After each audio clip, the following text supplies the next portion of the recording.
नमस्कार प्रिय दर्शकों, आज हम आपको मिलवाने जा रहे हैं क्षत्रिय धर्मपीठ के पीठाधीश्वर शक्तिपुत्र जगदीश्वरानंद नाथ उर्फ डॉक्टर अनिल कुमार सिंह अनिल जी से।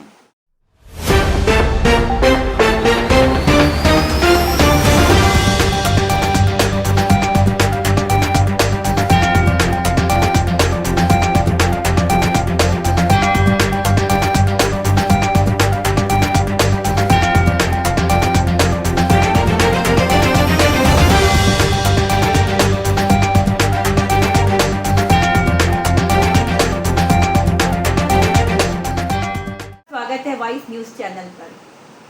हम और हमारे सभी दर्शक तथा देश के नागरिक आज आपसे रूबरू होकर यह जानना चाहते हैं कि आखिर ये डॉक्टर अनिल कुमार सिंह अनिल कौन है।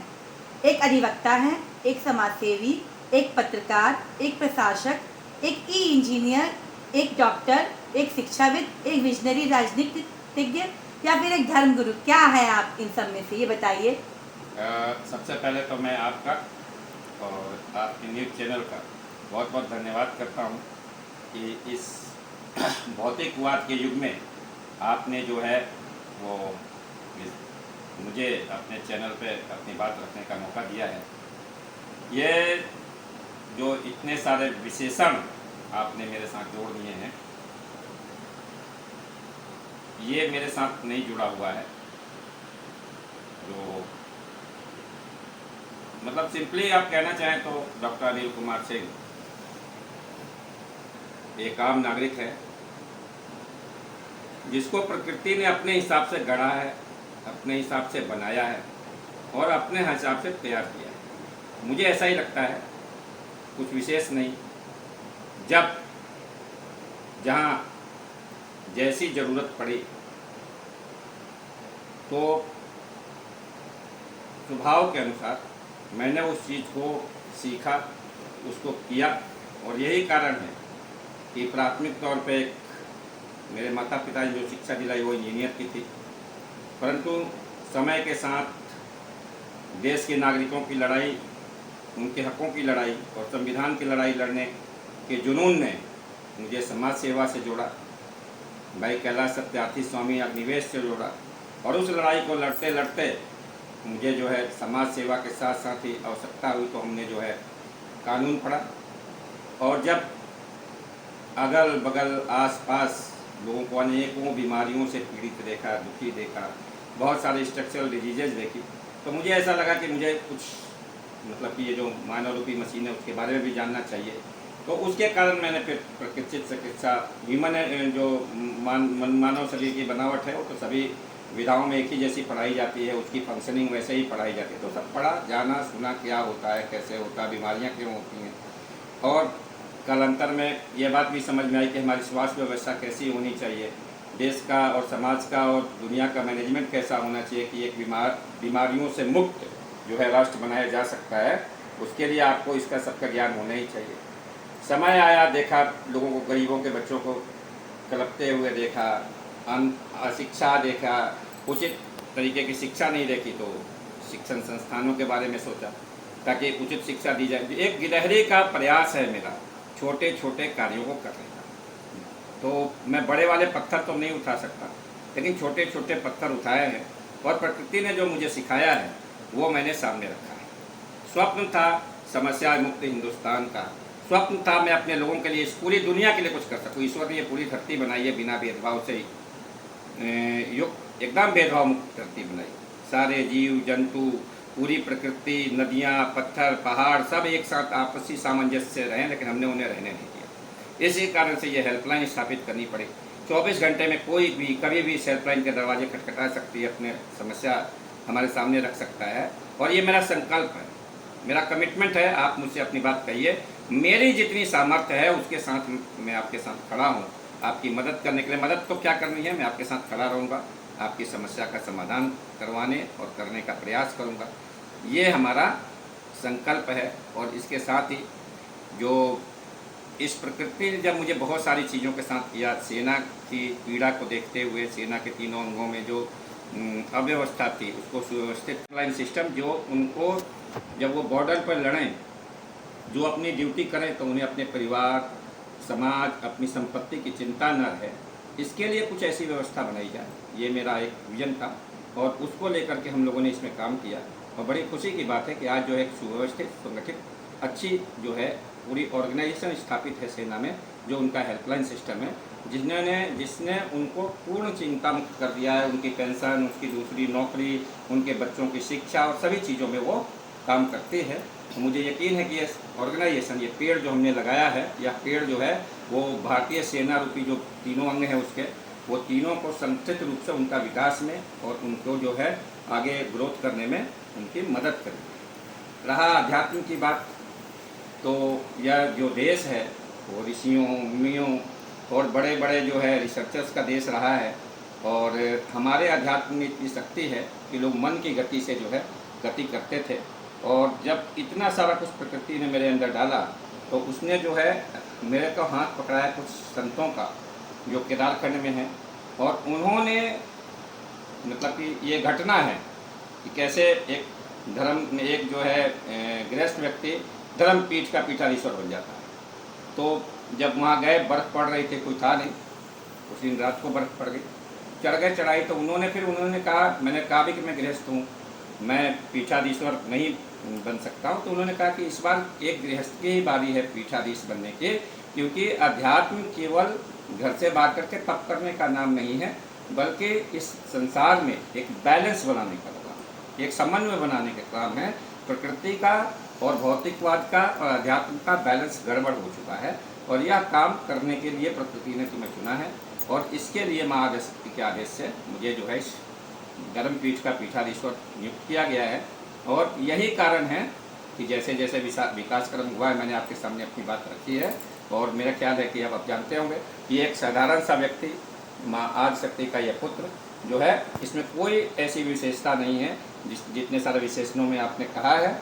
यह सब कुछ उस आदिशक्ति के पास मेरे को दिया गया है। किस पर्पज से दिया है, क्या मैं इन सभी चीज़ों को मिला करके इस देश की, इस राष्ट्र की और पूरे दुनिया की सेवा कर सकता हूँ और सच्चे धर्म को सही अर्थों में इस धरती पर ला सकता हूँ, यही मेरा प्रयत्न रहेगा, यही मेरा लक्ष्य है।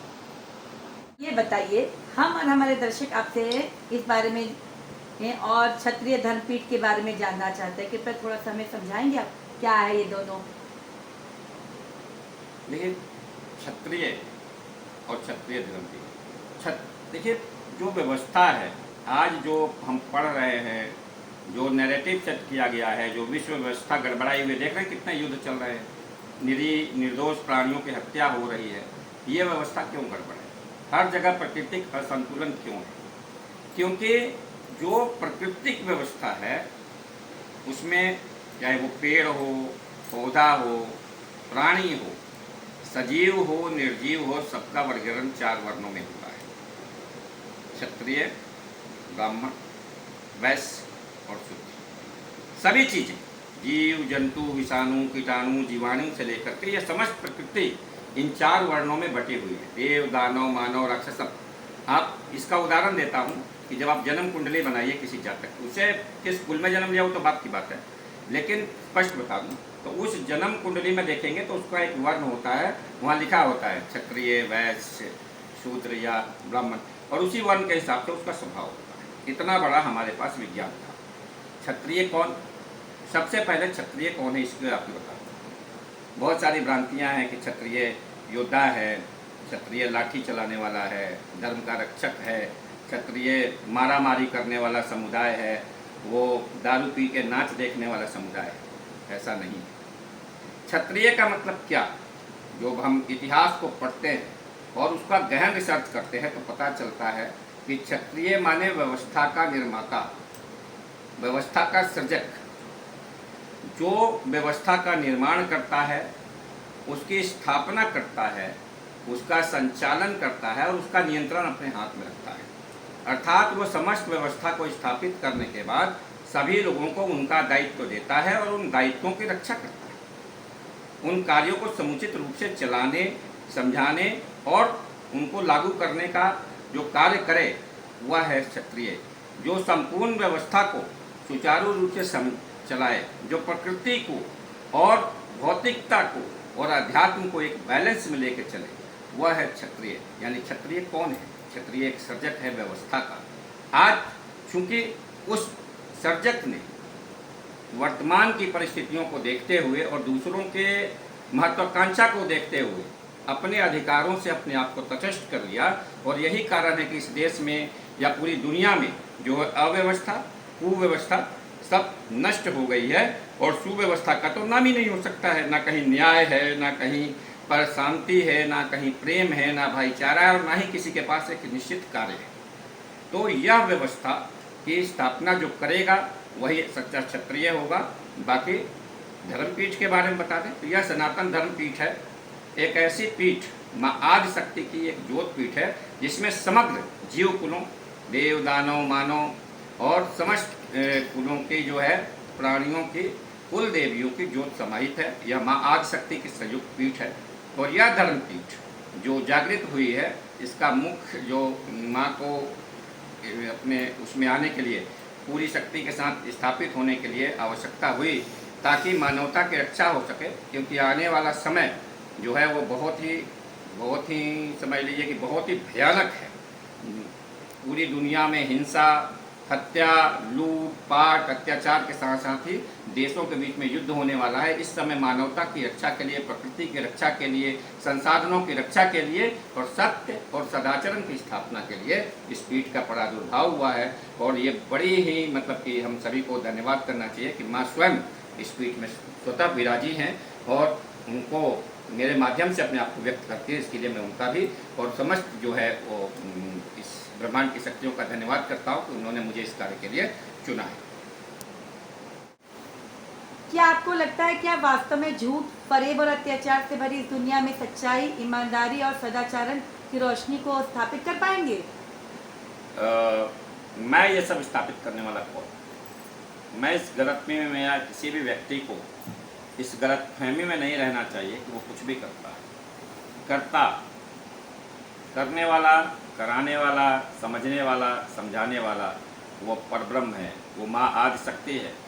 और जब उन्होंने निर्णय किया है कि इस धरती से अन्याय, अत्याचार और पाप का अंत होगा, तो जरूर मेरा काम है उनका संदेश उन तक पहुंचाना, और इसके लिए उस व्यवस्था के निर्माण के लिए प्रयास करना जिसमें सत्य हो, सदाचरण हो, और सत्य और सदाचरण के साथ ही जगत कल्याण, जीव कल्याण और सृष्टि के कल्याण को दृष्टिगत रखते हुए मनुष्य अपना स्वकर्म करे। ऐसी व्यवस्था के जागरण के लिए ही इस धर्मपीठ को हम लोगों ने क्षत्रिय धर्मपीठ नाम दिया। यह सनातन धर्मपीठ है, परंतु क्षत्रिय धर्मपीठ इसलिए कहा क्योंकि व्यवस्था का निर्माण, उसका संचालन, उसका नियंत्रण और उसका संस्थापन का कार्य केवल क्षत्रिय ही कर सकते हैं। इसलिए क्षत्रियों को जब तक अपने अधिकारों से, उनके कर्तव्यों से के साथ में खड़ा नहीं किया जाएगा, इस समाज, इस देश और इस दुनिया की रक्षा नहीं हो पाएगी। तो धर्म की रक्षा के लिए क्षत्रियों को अपने सभी दुर्व्यसनों को,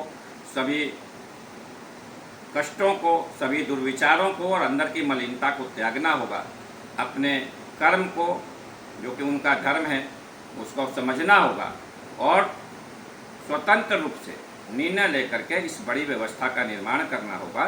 धीरे धीरे लोग भी समझेंगे इस देश में यह देवभूमि है, यहाँ रहने वाला हर व्यक्ति, चाहे वो किसी भी वर्ण का है, देवता के समान है। और सबसे बड़ी चीज़ है कि उस परब्रह्म की नज़र में देव, दानव, मानव, कीड़ा मकोड़ा, पशु पक्षी, पेड़ पौधे या हम जैसे मनुष्यों में कोई अंतर नहीं। हम मानवों में भी कोई अंतर नहीं, हमारे कार्यों में अंतर हो सकता है, परंतु वह पर ब्रह्म की शक्ति मुझ में भी समाहित है और मेरे सभी इस धरती पर विचरण करने वाले मानव भाइयों में भी समाहित है, उन जीवों में भी समाहित है। तो मुझे यकीन है कि माँ ने यह निर्णय लिया है कि वो इस दुनिया से पाप और अत्याचार का अंत करेगी।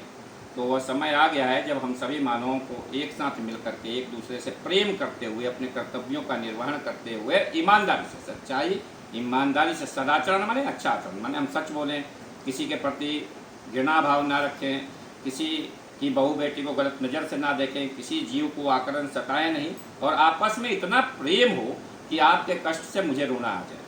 तो ऐसा कष्ट, ऐसे जब प्रेम भाव के साथ दुनिया आगे बढ़ती है तो उसका विकास होता है, मानवता का सृजन होता है, और यह दुनिया जो है रहने लायक बहुत ही सुंदर हो सकती है।